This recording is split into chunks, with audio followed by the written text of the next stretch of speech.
All right, welcome everyone. We'll go ahead and get started.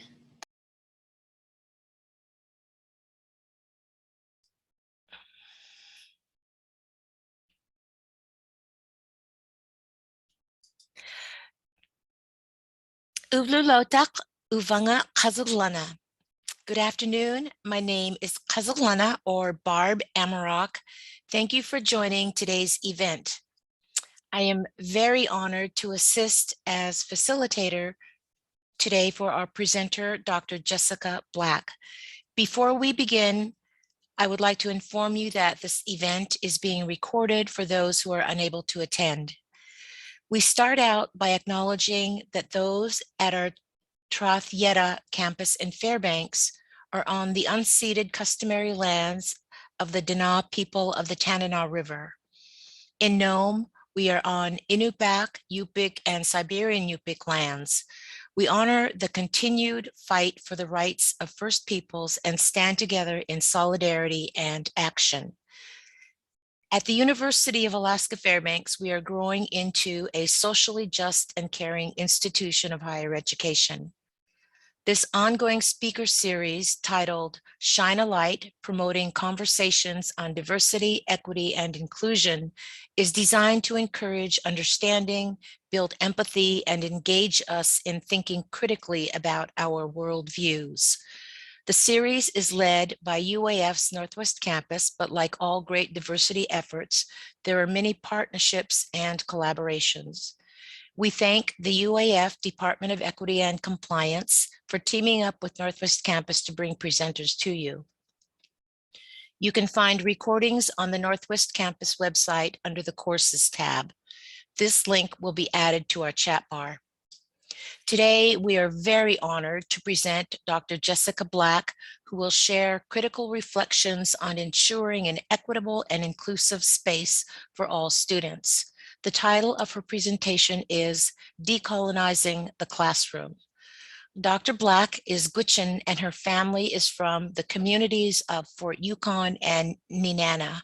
She currently serves as an associate professor for UAF Dansard, the Department of Alaska Native Studies, Rural Development, and Tribal Governance.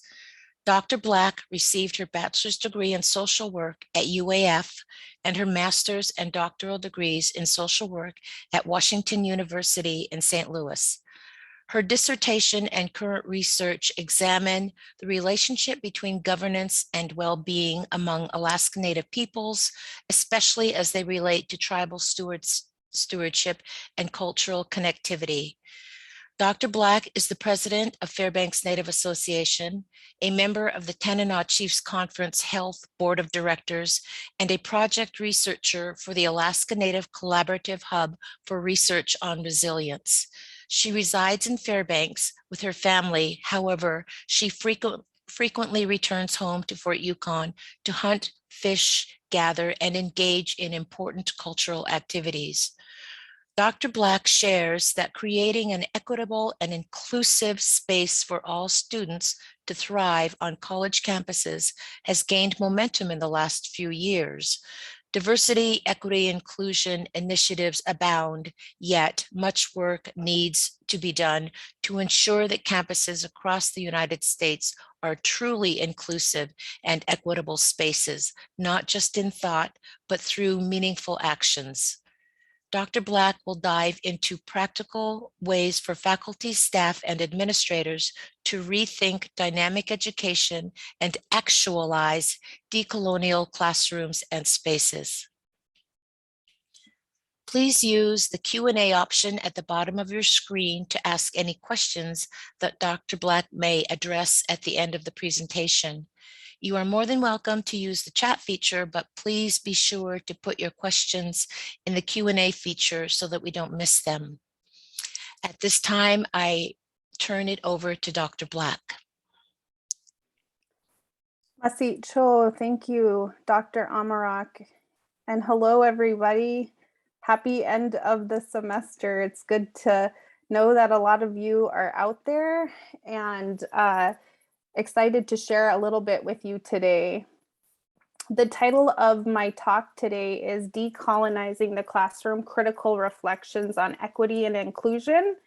I want to start by just turning your eyes towards this picture that I retrieved from the Alaska Digital Archives. I just find that this is such a powerful picture. When I first saw it, it really reminded me of how when our children are born into our Indigenous cultures, we truly believe they are all born with gifts.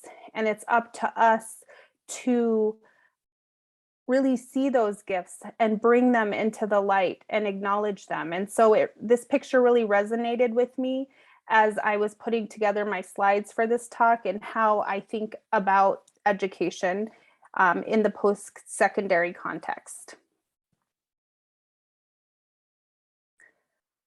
I would like to start with an introduction in my language. I'm a language learner and it's something I'm very passionate about. Shojri Jessica Blackoji, Gwichaje, Gwatsan Ithli, Gatanan Gwichi. Shahan Marlene, Shiti Bill, Shitsu Tsa, Shitsi Sarah Tsa Isaac John, Gwichaje, Gwatsan Hisha. In my language, I said, hi everyone, my name is Jessica Black. My family is from the village of Fort Yukon, but I also grew up in the village of Tagatili or Nenana. In these pictures, you'll notice my large extended family. And I placed these pictures in my introduction because my family greatly helped to shape where I'm at today. And my earliest memories of learning were out on the land with my great-grandmothers, my aunts and uncles, and my parents and siblings, cousins, just everyone in my family. And so I'd like to acknowledge all of them for helping to raise me and how I think about the world and my place in it. Currently, as Dr. Amarak mentioned, I am an associate professor in the Department of Alaska Native Studies and Rural Development, and I reside on the traditional homelands of the Lower Tanana Dene here in Fairbanks, Alaska. And I would like to start by acknowledging the Indigenous peoples across Alaska and thank them for their past, present, and future stewardship of these beautiful lands. I live in the Lower Tanana Dene lands, but I am from Gwich'in homelands. And you can all see where you might reside. And if you're comfortable putting in the chat the traditional homelands on which you reside and the Indigenous peoples that have stewarded these lands past, present, and future. I welcome you to do that at this time. I also wanted to say this powerful quote from Paul Ongdukuk is really resonates with me as the past, present, and stewardship of Indigenous peoples of these lands. And he states, we've lived in places with such efficiency and grace that later people who have come to our homelands have considered them to be empty of human beings. And they've called this a wilderness because they didn't see us in those places. They couldn't imagine that a people could live so well in a land that it would appear untouched by them. And we live with this dilemma of that to this day. Just have you think about that as we proceed. I wanted to also start with some terminology because I know that these terms, decolonization, indigenizing, colonialism, can mean different things to different people. But in the context of this presentation today, I wanted to share some definitions that I find very useful. So settler colonialism is an ongoing system of power that perpetuates the genocide and repression of Indigenous peoples and cultures. Essentially hegemonic in scope, settler colonialism normalizes the continuous settler occupation, exploiting lands and resources to which Indigenous peoples have genealogical relationships. Settler colonialism includes interlocking forms of oppression, including racism, white supremacy, heteropatriarchy, and capitalism. This is because settler colonizers are Eurocentric and assume that European values with respect to ethnic, and therefore moral superiority are inevitable and natural. However, these intersecting dimensions of settler colonialism coalesce around the dispossession of Indigenous peoples' lands, resources, and cultures. So a lot of terminology in there, but it really does help to contextualize the rest of the talk. And all of these slides will be available to you after the talk as well. I also wanted to define decolonizing and indigenizing, and these definitions come from Queen's University. Decolonizing is recognizing, limiting, and removing colonial worldview. And US colonial usually means Eurocentric. This means that Western European derived ways of being, believing, knowing, and doing are implicitly or explicitly presented as the standard or norm, and other ways of being, knowing, and doing are implicitly or explicitly presented as other, alternative, or less worthy. Whereas indigenizing is centering Indigenous worldviews. It moves beyond tokenistic gestures of recognition or inclusion to meaningfully change practice and structures.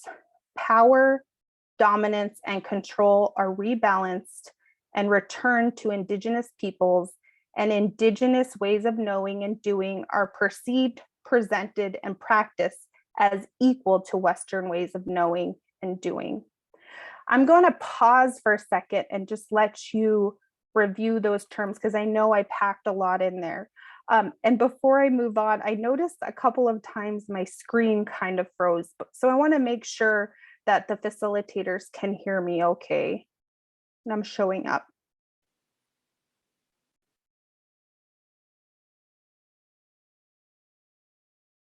Okay. I'm assuming I'm coming through clearly, Dr. Amarak? Yes, this is Qazaglana. Yes, you're coming through clearly. Thank you. Thank you. So given these terms and our current situation, I think it's important to recognize that colonization's legacy is truly about power. Who has it and who has denied it? Who is denied it? And this sort of longer block quote comes from the NCTE Standing Committee on Global Citizenship. But power has to do with material existence and lived experience, access to and use of resources, knowledge, influence, self-determination, and economic potential and clout. Power is political, and the classroom is often a political space where power is exerted, resisted, and yielded to in every classroom. And every classroom is situated within an institution, state, and nations, all locations in which resources, knowledge, and access must be negotiated. So if we want to decolonize the classroom or institutions, we must also be committed to political change and recognize that, yes, power exists. And we have to act to dismantle inequalities that are created by colonization. I'm going to switch gears a little bit and tell you that, I'm an Alaska Native, Indigenous woman. And so a lot of my talk centers around Alaska Natives, though there is great diversity within Alaska Native cultures. There are over 231 federally recognized tribes in Alaska, and tribes have inherent sovereignty that is recognized through the US Constitution. So nobody gave tribes sovereignty. We are inherently sovereign.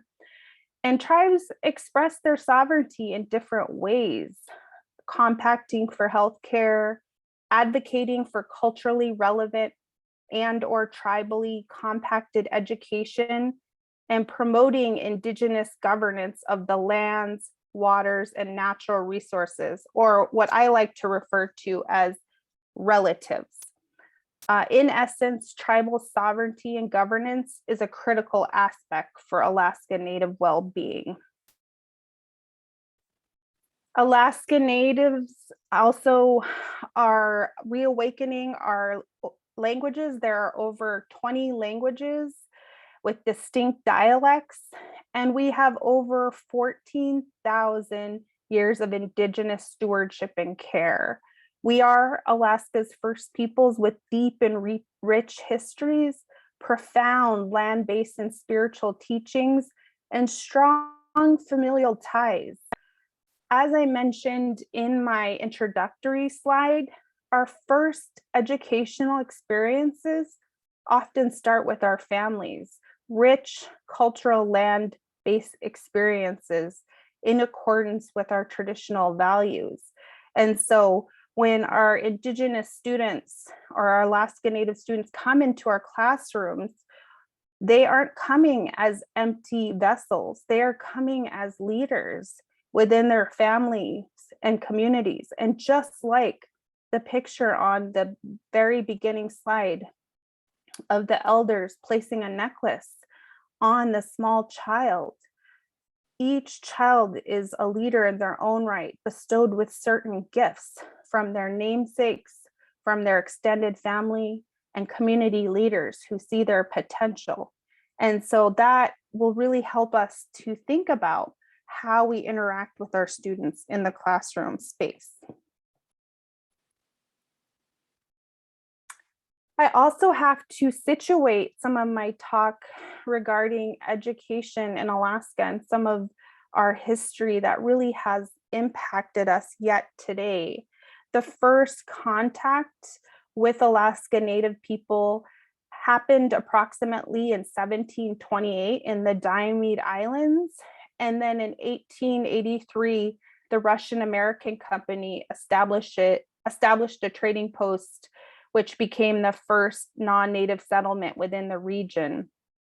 And with this trading post, patterns of trade emerged between Alaska Natives and Westerners. Now, there's so much history, and I'm going to point your attention to the alaskschool.org for more information than I can possibly give in this talk, because within these spans of time, there were incredible changes and an onslaught of really dramatic and traumatic shifts that occurred against our people.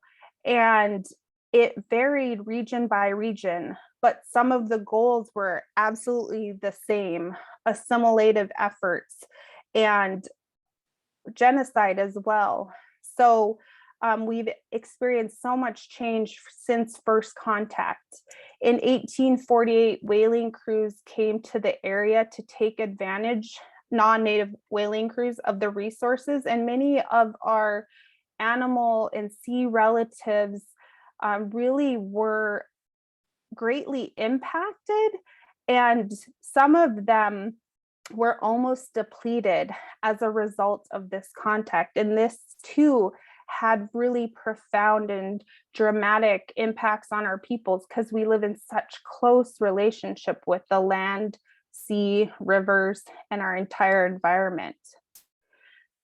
Education has also a long and pronounced history in Alaska. The Bureau of Indian Affairs ran boarding schools in Alaska, much like the lower 48.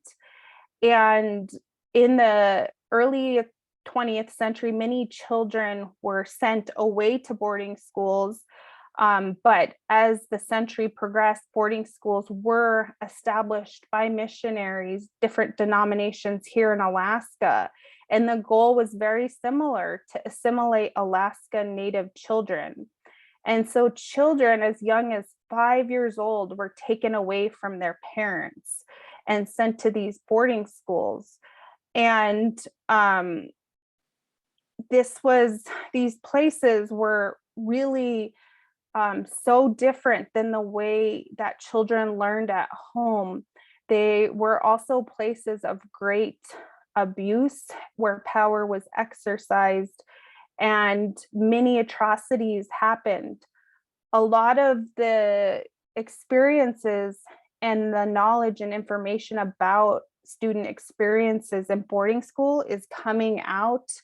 The Secretary of Interior, Deb Haaland, has issued a report about boarding school experiences, and you can find that report at the Department of Interior. And it really articulates a lot more in depth some of the experiences of our survivors and also the family members who were also impacted. So what does this all mean for today and the students that come before us in the classroom space and research realms? We know some of these statistics. I, as an Indigenous woman, know these statistics all too well. American Indian, Alaska Native students have lower post-secondary persistence rates than other ethnic groups. And you can see some of the statistics there. American Indian and Alaska Native students continue to be underrepresented in institutions of higher education and face barriers that impede success. And then the Consortium for Student Retention Data reported that retention rates for first-year Native students in four-year colleges were 70.5%, which is lower than those of white and Black students. And these numbers really highlight that Native students are the group least likely to persist beyond the first year. Now, while most studies on American Indian and Alaska Native student success focus on individual level factors that impede college completion, such as academic difficulties, low ACT, SAT scores, low GPA, low motivation, not a lot of research focuses on the external factors that impede college progress. In particular, there is a growing body of scholarship that examines the impact and prevalence of racism, microaggressions, and stereotypes that negatively impact American Indian and Alaska Native students. And by microaggressions, we mean the subtle, commonplace experiences of prejudice that marginalized groups encounter on a regular basis.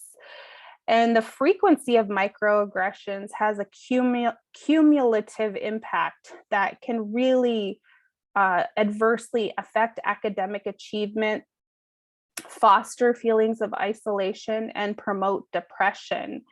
And there was a study done about 10 years ago, and I remember reading it. I was in my own educational program, and these microaggressions can take many forms, such as, calling on the only Native student in a class to speak for all Native people, to asking, a student, where are you really from? And just those subtle comments that may seem harmless, but really are harmful to students. Among Native students, experiences with racism also intensify these feelings of isolation and marginalization. Comments made about the way students dress or the foods that they eat. Some of the students I worked with talked about, eating their Native foods and being told by other students that was gross, and how it made them feel. So, there's a lot of work to be done there. Lastly, social media has really increased the frequency of overt racism targeted at Native students, and it has profound impacts.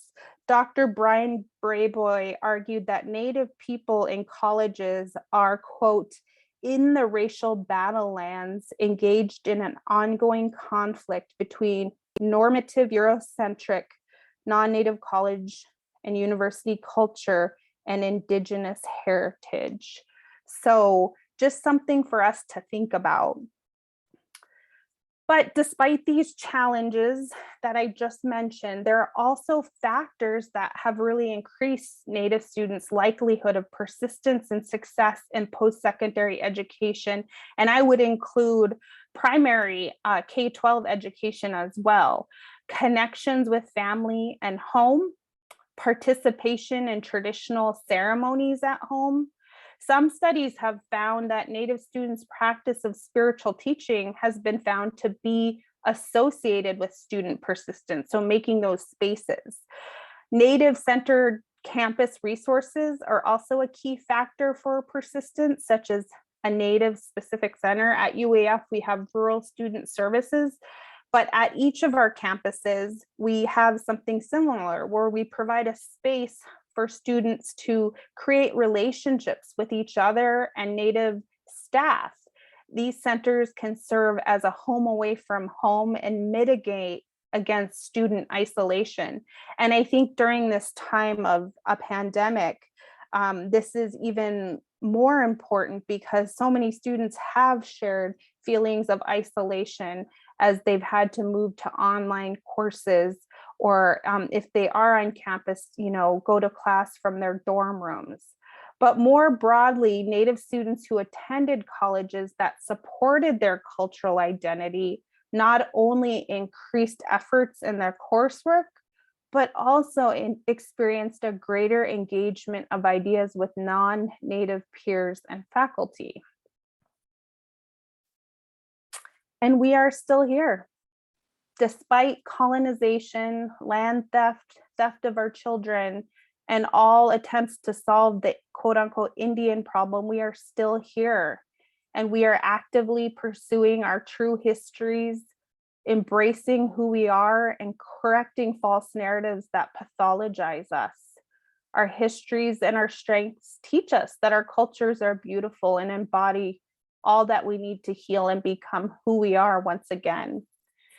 And universities and secondary education institutions can serve as strong allies that support Indigenous sovereignty and programs that seek to reawaken and teach Indigenous practices and teachings by Indigenous peoples. So our languages, our ceremonial activities, our hands-on scientific learnings, how to tan a moose hide, how to build a fish wheel, going out on the sea, all of this can be pursued through an Indigenous worldview and supported by secondary institutions. And this beautiful picture was taken by Doreen Deaton, who previously worked for Tanana Chiefs Conference, and it just represents so much to me. The important role our elders have to play in our lives as Native people, and the next generation of scholars who hopefully will not have to put down their identities in order to achieve success in Western institutions. I think needless to say that transformation in education is needed. These quotes that I outlined here are from prominent Indigenous and allied scholars, and I'll just read a couple of them to you. Again, you will have access to these slides. On the one hand, the pairing of colonial domination with Western education has had a devastating effect on Indigenous students, contributing to a contemporary educational deficit that expresses itself in lower academic success rates and experiences of racism and alienation in the classroom. On the other, institutions of mainstream education have fostered high levels of ignorance regarding Indigenous issues with the non-Native student and educator community. And then to your, if you're looking at the screen, lower right, ongoing colonization of land and peoples are in fact embedded within educators and researchers' practices and understandings of environmental education around the globe. And that's from Dr. Eve Tuck. I put the picture of the butterfly because butterflies are very important within Indigenous cultures, and they also represent the transformation that is needed within education, and that is possible with intentional effort and institutional policies behind them. I also love this quote that really underpins the transformation that is needed. Understanding Native college students and their experiences is important to the broader goals of improving equity in higher education. However, too often research provides only an asterisk or footnote about Native students because their numbers are so small that many argue they cannot be studied. Thus, Native students are excluded from educational conversations and thereby are rendered invisible. Consequently, higher education professionals seeking to enhance the access and success of Native students receive little to no specific guidance about how to better serve them. So this paradigm shift that needs to happen can happen in many ways. This slide here recognizes that there are a pluralism of worldviews and that there's not just one singular worldview. And I think in academic institutions, it can often be, we can often be made to think as we're going through them that there's one, worldview, the one way of thinking. And it's often based on these very hegemonic ideologies. And so in a lot of my work and scholarship, I acknowledge that there's indeed many ways of knowing. And these are some examples. So in Indigenous worldviews, there's multiplicity of knowledge or knowing a little about many subjects compared to maybe knowledge specialization. Relationality, people are related to all of creation. And that reciprocity and relationality happens through balance, appropriate thoughts and actions, how we not only treat each other, but all of creation versus, just one that only people, are important and people's thoughts. Dynamic energy and the spirit of all things. In my work, I work a lot with natural resources or relative, salmon in particular. And I truly believe salmon have agency, whether or not they gift themselves to us. It is up to them. And then non-linearity and cyclical nature of time and wholeness, that versus time as linear, that things move in cycles and time is, very dynamic versus, a very strict 8 to 5 schedule. And I'm thinking also of our students who partake in their subsistence or traditional ways of life. It's very difficult for them because if they want to succeed in academic institutions, they have to give that part of themselves up. Whereas if we were really thinking in a dynamic manner, we would actually encourage those type of things so students can fill up their cup and be part of their culture and family and participate in that sacred time and then come back renewed to the classroom. Common sense values of sharing, cooperation, stewardship, and equity. And you can read the rest, but these are two very different worldviews or ways of knowing, and they don't always align. So how can we recognize them for their own intact uniqueness and honor them?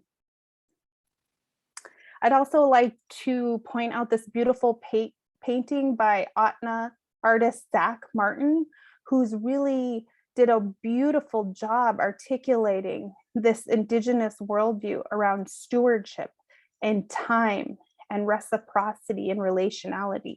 Thank you to Zach for this beautiful piece of art. So I want to move into some of the practical steps of decolonizing. I broke it up into 2 different sections, self-work and then more classroom and institutional work. So the first part is exploring and challenging your own understanding of colonization and the multifaceted impacts on Indigenous people, both within Alaska and across the globe. And I will just say that this is hard work. As an Indigenous woman, I remember of course, I had a great grounding with my family of our own family and community history. But I remember the first time I heard history of Alaska Native peoples across the state and American Indians across the nation was in college. And I walked out of the classroom and it felt like someone had slapped me across the face. I was so emotional because it was just beginning to sink in all of the harm that was done. And I felt so cheated that I didn't learn about these things sooner. But it's taken my whole life to come to understanding the multifaceted impacts of colonization. And it's hard work, but it's necessary. It's also really important to understand your own positionality, both within the classroom and in the world, because if you don't, it can show up in different ways. So some of the questions you can think about are, how is your personal family and community history interfaced with colonization and its ongoing impacts? And how does that show up in your work or your presence in the classroom? When students share and become vulnerable with their experiences, are you defensive? Or do you share, that's not really my experience? Or are you able to step back and listen and understand your own positionality? Taking time to learn about and reflect upon communication styles, your own and those of your students or your research assistants. How do different students communicate? And are you listening? I remember, it's actually kind of hard for me to believe that I give talks publicly now, because I was that student who didn't say anything in the classroom, was still, becoming sure of my own voice, and then was taught to listen first before saying anything and really absorbing content. And before I was able to think, absorb, and articulate my thoughts, we had moved on to the next topic. So just communication is critical in learning different communication styles. As previously stated, the pairing of colonial domination with Western education has had a really devastating impact and effect on Indigenous students.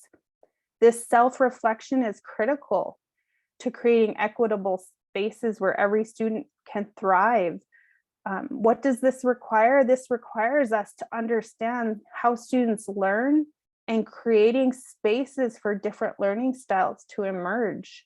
Our students, they come from all different places and walks of life. Some of our students are raised in very oratory cultures where things are shared, especially in Indigenous cultures, by verbally, through stories, through listening to elders and leaders, whereas others find their outlet through writing and presenting. Are we making space for all of these different strengths to emerge? And then acting to influence systemic changes that address the impacts of colonization, racism, and inequity on students who have historically been presently marginalized. Do not remain silent when you're in, your office, or you're having a conversation with a colleague and these really hurtful comments come up, or the pathologizing of Indigenous and other marginalized students. How do you respond?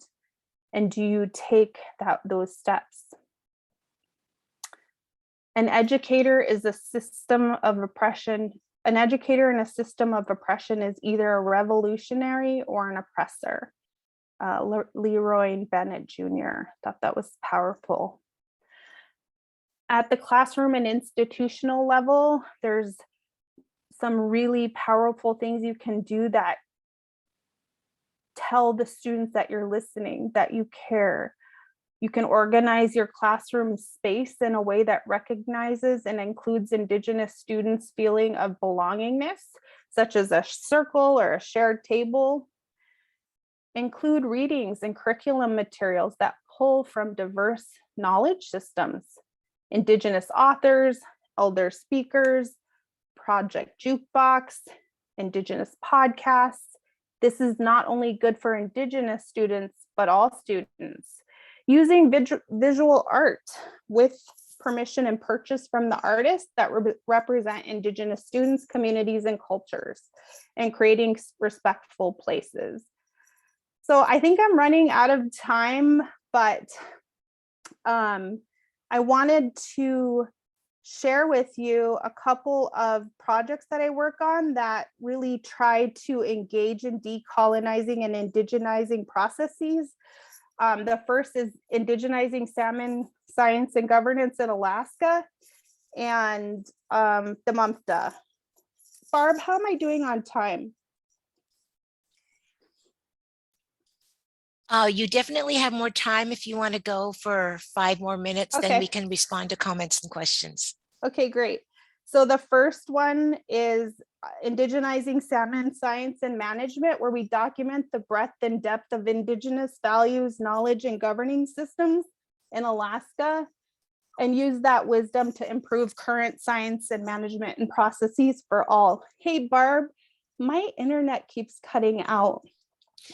Actually, Dr. Black, you look fine and you sound fine. Okay, thank you.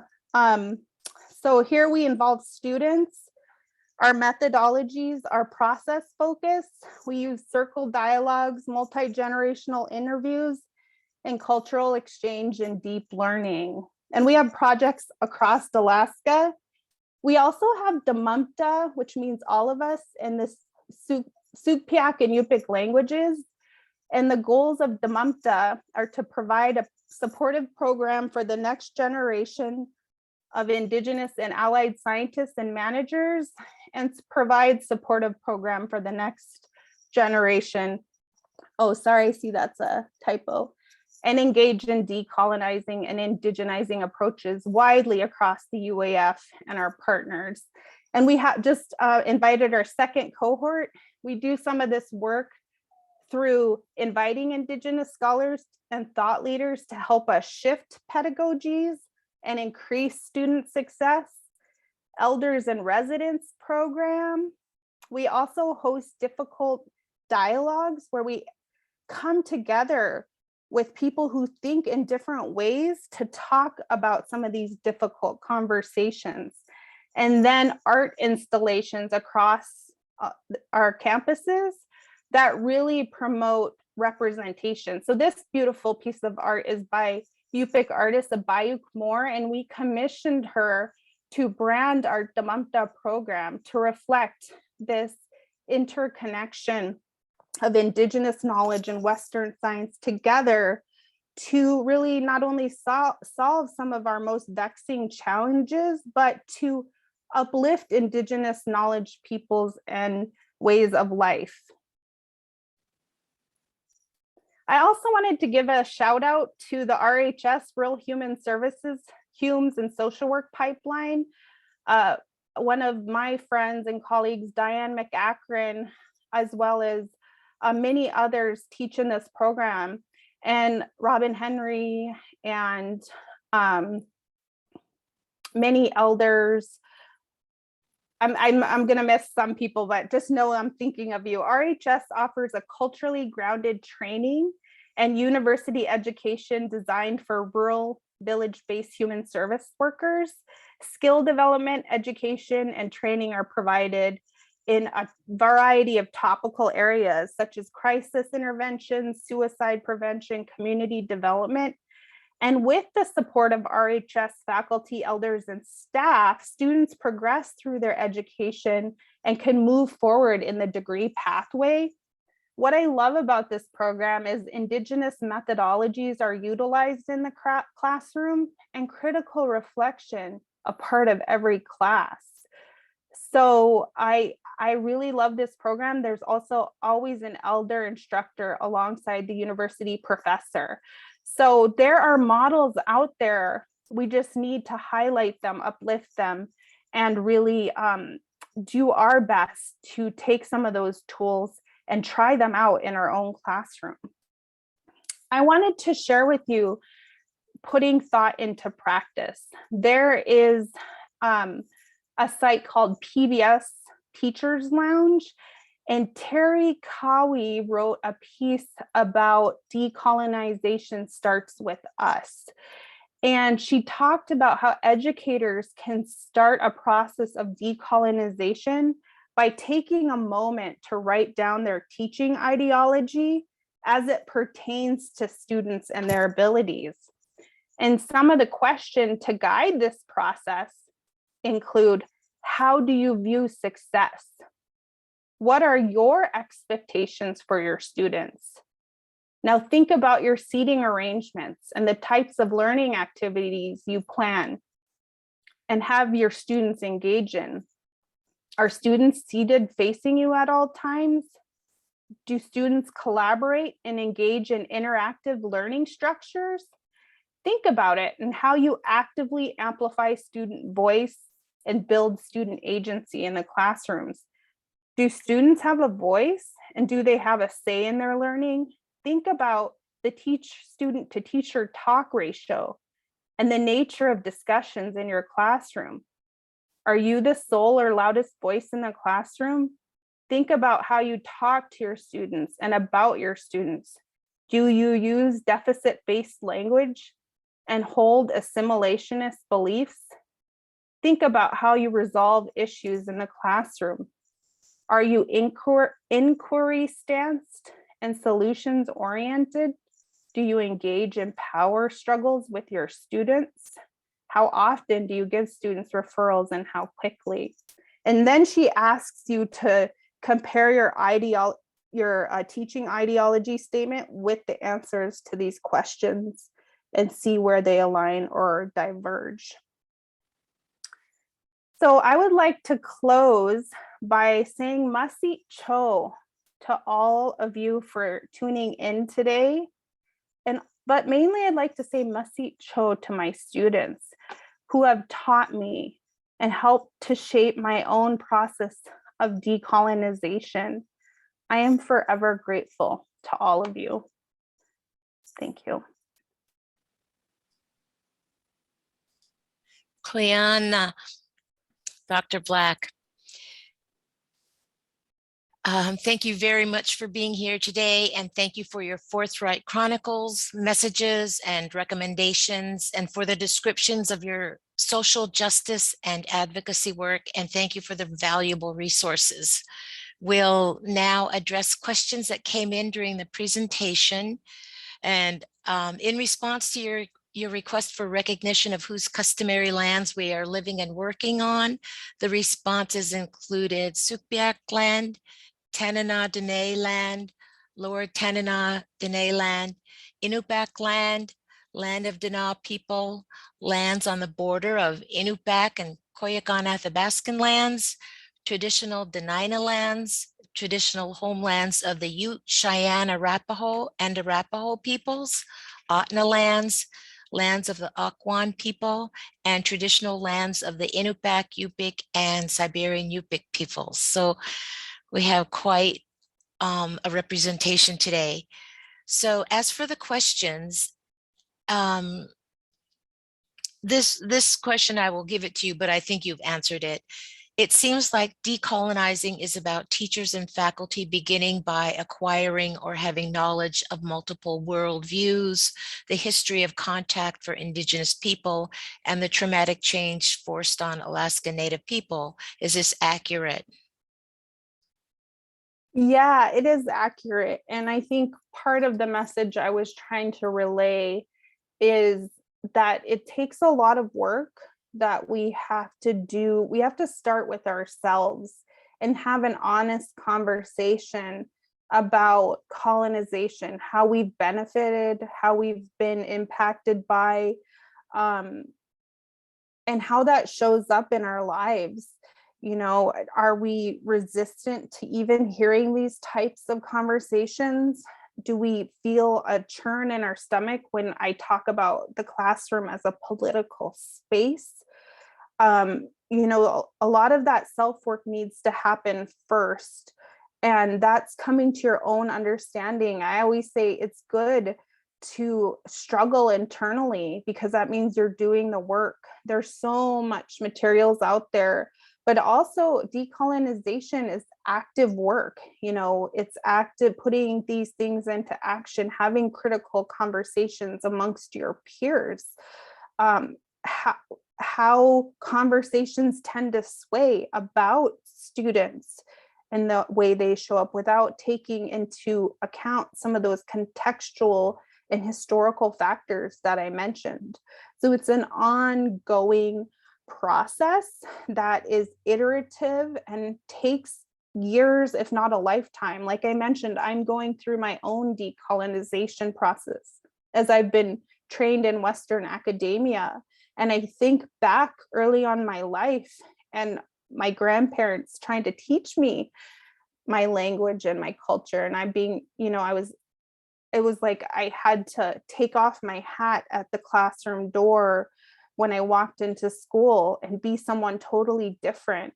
And just coming to terms with that is very painful because, my grandparents are gone now and I don't get that time back. And so you always have to negotiate those spaces. Well, that requires a lot of self-work before you can really truly implement it in the classroom. And sometimes they happen side by side. Thank you. And so there were a couple of requests for links to your programs, a link to the slide presentation, and those can be made available on the Northwest Campus website, which we'll share with you in a little bit. And then Margaret asks a couple of things. I'll put her two questions together. Can you give an example of multi-generational interview? And could you share a little more about decolonizing within the classroom? Yeah, so decolonizing in the classroom, I think I'll start with first, because that's the one where I always say make space for multiple ways of knowing to emerge. I think that might have been one of the slides I didn't get to, but our communities, we go to get our education for the community benefit versus a personal gain.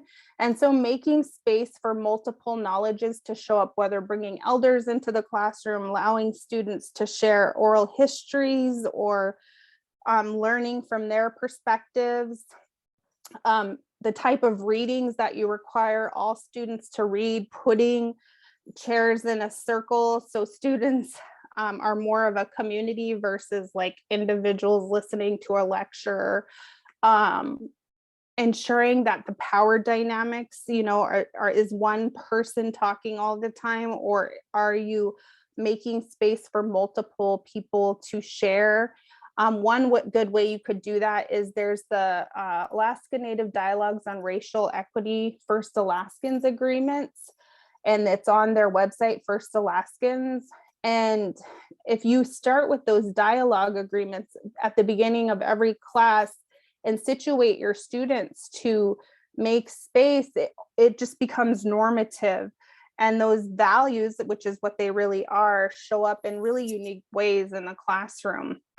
Multi-generational interviews, those are interviews between, like, say, grandparent, parent, and I don't want to say child, but young person. And it could be done in research where you ask a question and the multi-generations answered the question from their unique perspectives. It's a really cool method. It was recommended by one of our project advisory members. And what happens is, as a researcher, you almost become obsolete in the conversation because they start talking to each other, and there's co-learning that is happening in addition to answering your question, which is really critical for me because I'm always trying to figure out ways to give back during the process of research, because research has also been very extractive and colonial in nature. But through these multi-generational interviews, the family starts talking to each other and teaching each other about whatever topic they're talking about. And again, as a researcher, you kind of become obsolete because they're carrying on their own conversation about the certain topic that you've introduced. Thank you. Evelyn asked about how to join your cohort. So we will include the links to your programs when we have that up on our website. Another question from Anupma: would you provide examples of deficit-based language and examples of assimilation beliefs?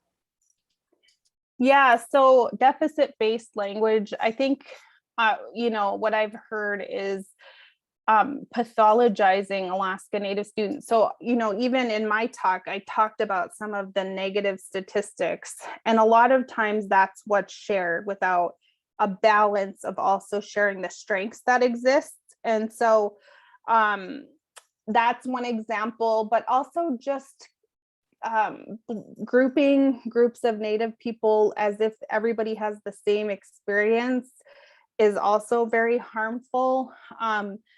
I think one thing we can do here in Alaska is there's so many different cultures and peoples, is taking it upon ourselves to listen and to learn how people refer to themselves, their tribal communities, maybe not always feeling the need to talk, but just listen, read. If you are feeling brave and you've developed relationships with people, I'd really like to learn more about the history of your community. Do you have any recommendations for me? But not asking someone to do the work for you, right? And the second part of the question, can you read that again, Barb? The assimilationist part. Yes. Do you have examples of assimilation beliefs? Yes, assimilation beliefs. I'll have to think about that one, but well, I can actually, yeah, go Dr. ahead. Black, a few years ago, we provide a cultural camp out of Northwest Campus, and quite a few years ago, we had an educator who was telling the teachers here that the teachers should not do family tree projects in the classroom because most of the Native children are illegitimate. And I think that that person was coming from a good spot. That person is good-hearted, has good intentions. But I think that was an example of having a singular worldview compared to being open to multiple worldviews and life ways. And that person had been brought up to think that way and was pushing it outward without being quite as open to other life ways as possibly that person could be. Thank you for that. Yeah, that's a great question, and I'm sorry to hear that that was a response. But yeah, hopefully, it was handled well, and you can make the person aware of how those type of statements can really hurt people, and also is sometimes, I'm not sure of the exact context other than what you shared, but like blanket statements that can be really harmful. Yeah, and Tia, I see assimilation belief is using blood quantum to talk about Native identity. Feel free to add your own thoughts here. I'm like, my mind is swimming with all of the things I presented and things that I wanted to say. So yeah, there's different assimilationist beliefs. Another one that I've heard is, well, most students don't speak their language, so I don't know why everybody's talking about learning languages. English is the language that everybody uses. Just statements that seem to maybe a person is not harmful, but like really super hurt for a student or a community or peoples who are really trying in the face of great challenge to reawaken our sleeping languages, our cultural practices and ceremonies. Wonderful. Thank you very much, Dr. Black, for being here today. And thank you for the wisdom you shared. And thank you for your important work. And to the audience, thank you for joining us today. Please keep an eye out for upcoming Shine a Light presentations at nwc.uaf.edu or facebook.com/uaf.nwc. We will be sure to put add links, the links that were requested up from your presentations and the links to your programs, Dr. Black, that were requested. If you would like to share the recording or give feedback, you can do so by visiting the courses tab at nwc.uaf.edu. We will now close the webinar. Have a great day. Thank you. Thank you.